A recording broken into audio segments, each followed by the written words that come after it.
Hello and welcome to Daily Reflection with Aneel Aranha. Today is the 23rd of February 2020 and we're going to reflect on Matthew 5:38 to 48. Long one. Listen. Jesus said, "You have heard that it was said, an eye for an eye and a tooth for a tooth. But I say to you, do not resist an evildoer.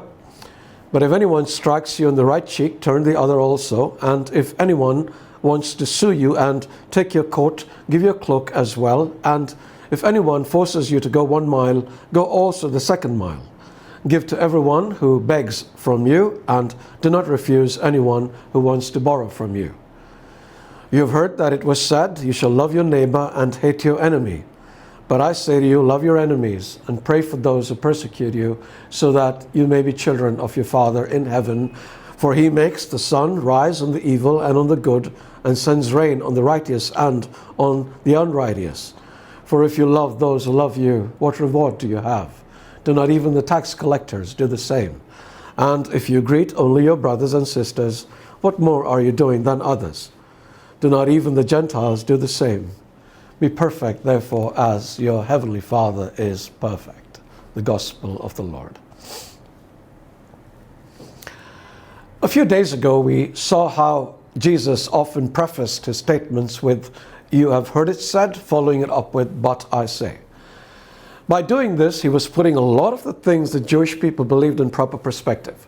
He was clarifying the real meaning and intent of their laws, while adding to them to let them know what God really wanted. He does this in today's reading. "You've heard it said, an eye for an eye and a tooth for a tooth," he says, before continuing, "But I say to you, do not resist an evildoer. If someone slaps you on one cheek, offer him the other." He says lots more, but this is enough to reflect upon today. But first, why was it said an eye for an eye in the first place? This wasn't, as many have interpreted, the command to take an eye for an eye, but an instruction to ensure that vengeance didn't overtake justice. Let me explain. If somebody hurts us, we want to exact revenge, don't we? It's a natural tendency. But the revenge often exceeds the damage caused. So if somebody slaps us on one cheek, we slap both cheeks. How is that justifiable? Therefore, the law declared that it was a slap for a slap. But Jesus explained that this isn't the way of God.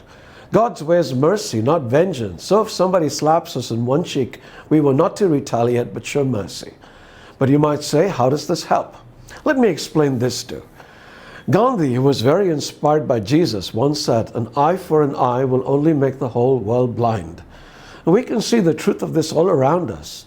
Everybody is poking everybody else's eyes out. And how do we stop this? Only when a few among us say that we forsake vengeance for mercy.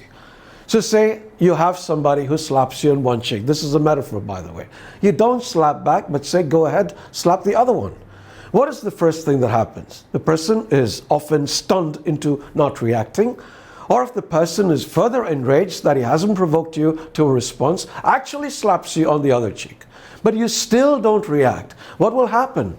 Eventually the person will stop hurting you, and the love you show will bring about a transformation in him. And as a consequence, this unending cycle of violence will cease. It might take a lot of patience and punishment to make that happen, but as Jesus has shown already, it is worth it. God bless you.